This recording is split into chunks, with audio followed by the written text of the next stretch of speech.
What's going on, everyone? So came out to do a little bit of scouting for my boys' rifle elk hunt.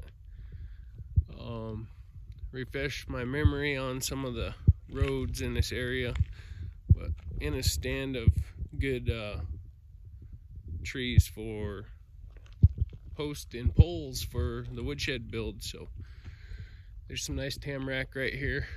I need 12-foot poles for the structure, and then later I'll have to get some smaller ones for the sides and stuff to stack wood up against. But for now, I just want to get the 4 uprights and the roof done for right now. So I'm gonna get busy, gas up the saw, and cut 12 footers.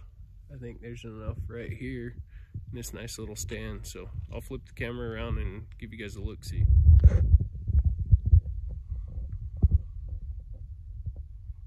So them ones right there are starting to turn light green. These tamarack will turn yellow in the fall, and then they'll drop their needles.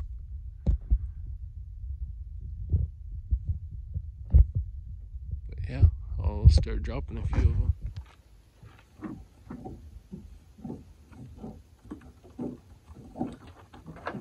I'll start with 6, see how much weight it puts on the Toyota. They're green, so they weigh a bit more than dead dry wood.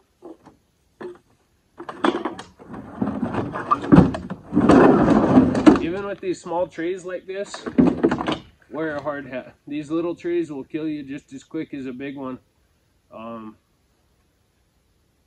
Yeah, I mean, you could bust a 6-foot top out of one of these little trees and they'd come back and hit you in the head just right. They'll do some damage, trust me. So always wear a hard hat. I got saw shafts, hard hat.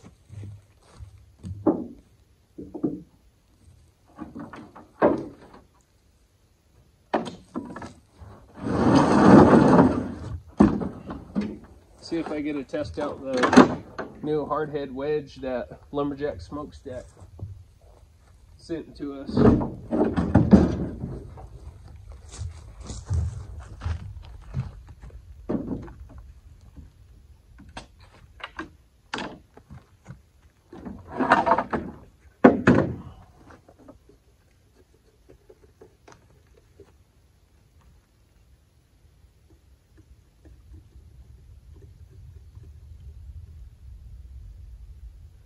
So I need 4 for the uprights, and then I'll need 2 cross pieces, and then I'll need 6 for the roof, because I'm doing 2 foot on center, and then I'll use 1-bys to go across those to screw the 10 down to. It's gonna be a simple build. Like I've stated before, I don't want to spend a bunch of money and stuff like that. And with these larch, they last quite a while. I've noticed, just growing up, listening to my dad and all of them build corral and stuff, the larch seemed to last longer than the fir and lodgepole and stuff.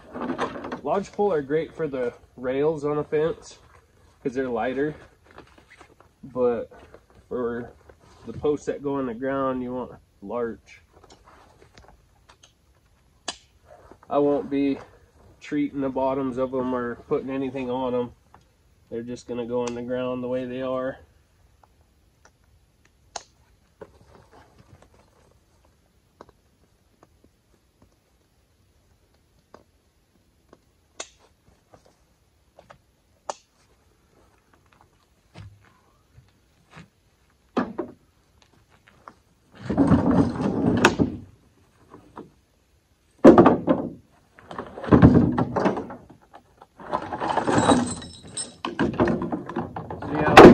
Like I said, I'm going to start out with 6 because I don't want to have a bunch on the ground and not be able to take them. I would come back for them, but someone else might come and snag them, or complain that someone come up here and dropped a bunch of trees and didn't take them. Just so you folks know, I do have a permit to cut green trees like this. Due our tribe, we're allowed so many per year, and we get to go cut green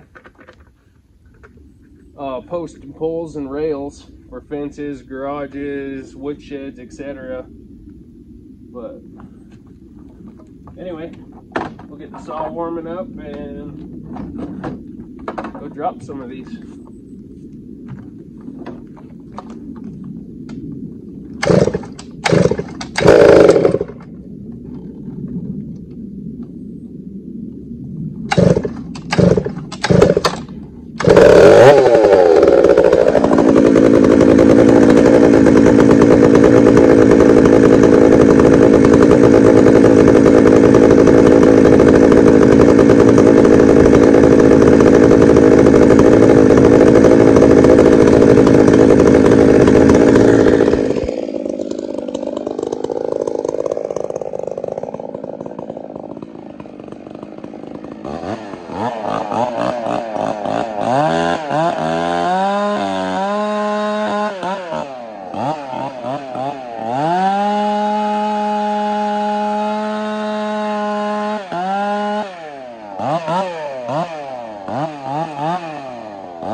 Awesome.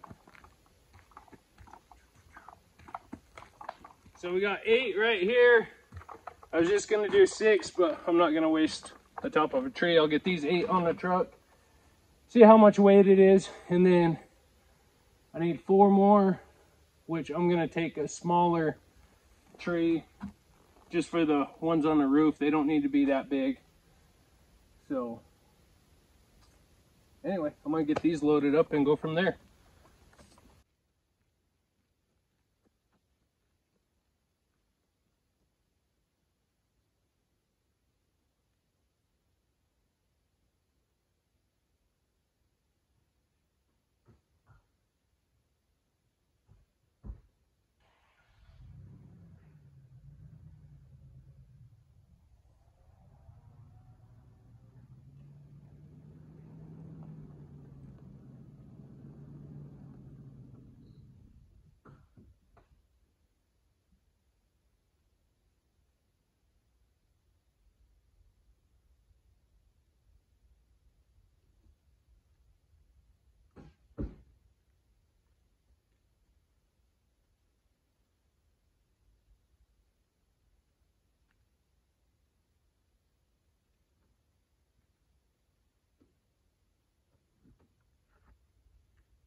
and grab the wedge banger and knock off some of these limbs.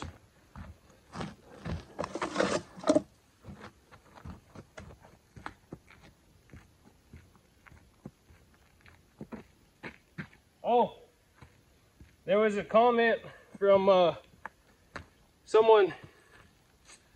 Was do-gooder, had rainbow icon on their name and stuff, had commented about flinging used motor oil everywhere. Commented on the free oil video I did, free bar oil. You're gonna use oil no matter what when you use a chainsaw, so why not use recycled motor oil versus going and buying brand new stuff, using the brand new stuff, and then throwing the used stuff in the landfills. Some people don't think before they speak.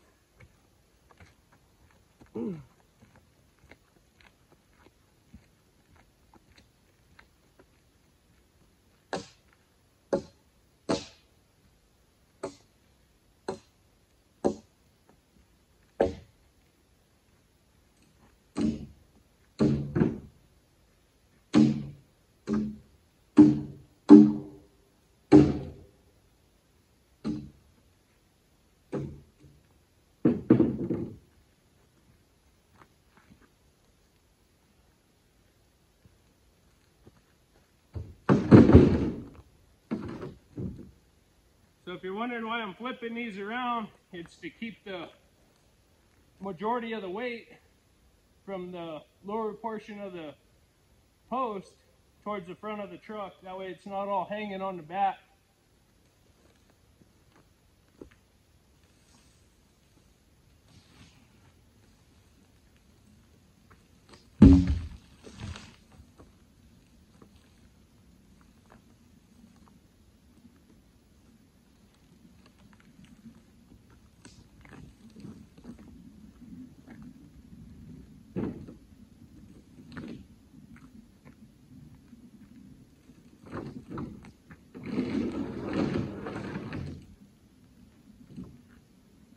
It's going to be quite a bit of weight, but I think if I take a few of these smaller trees, it won't be as bad.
Well, I'm gonna finish getting these loaded up. I'll bring you guys back, see how much weight is on the truck, and see if I'm gonna cut any more. Like I said, this will give me a start. I can get the structure started and then come out another day and throw 4 on for the roof.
Well, as you can see, I only threw 5 on there.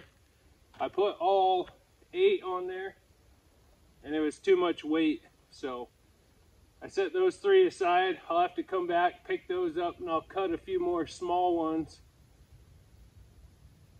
So it'll be 8. I'll need those 3 and 4 more. But I think I'm gonna cut small lodgepole pine for the roof.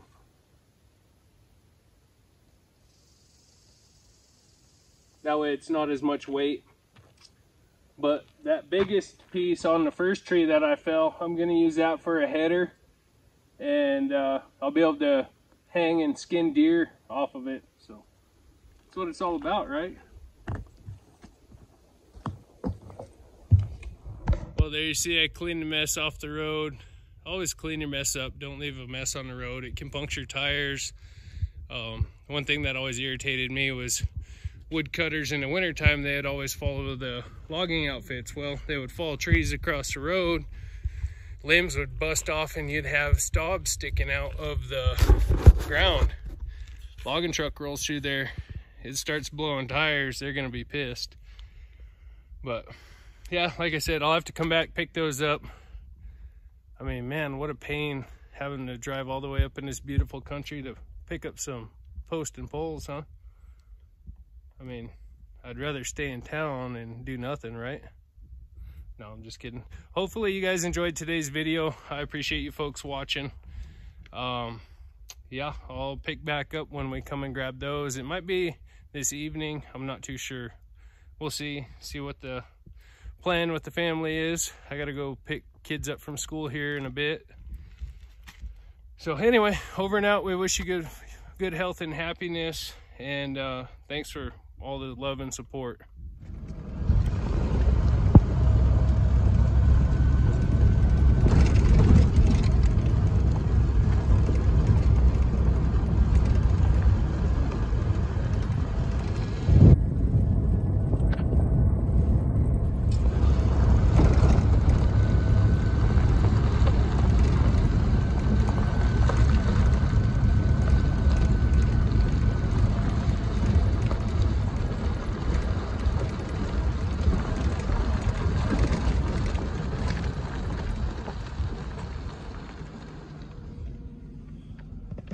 So back in 2008, my uncle and I was just going for a cruise. I was 18 years old, just graduated high school, and right there's where I seen my very first wolf.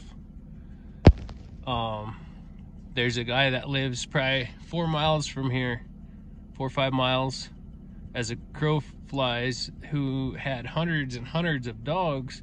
So we was thinking it was a pack of wild dogs at first, but it was just one. But by the time I realized what it was, it had took off, and I looked at my uncle, and he agreed with me that it was a wolf. It was a giant black wolf. But I've heard the wolves have always been here.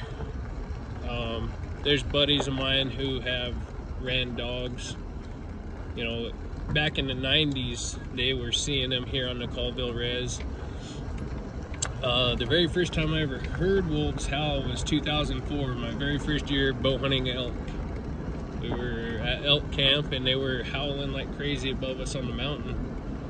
And then the first track I ever seen was in 2006. We was hound hunting at night, out looking for a cougar track. Well, we seen a single track come off the bank. It looked just like a cat track, so we followed it probably 6 miles down the road, and until it finally bailed off. We got out, went to get our dogs out of the dog box, and noticed toenail marks in the track. So that was the very first wolf track I ever seen. And then my very first wolf was 2008, right back where I just showed you folks. So anyway, I'll give you guys a few clips of the drive out.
is a bit rattly.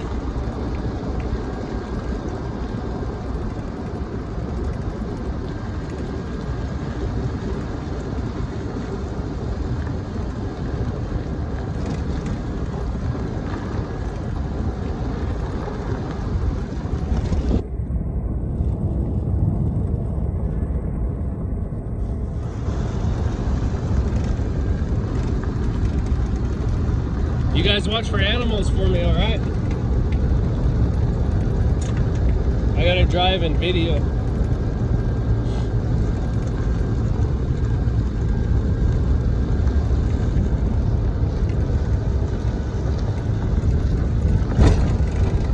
That was a little rough. Need to watch for those. So if any of you folks recognize this little spot, of course it's not green now. This is where Kelsey and I and Brantley come and pick huckleberries.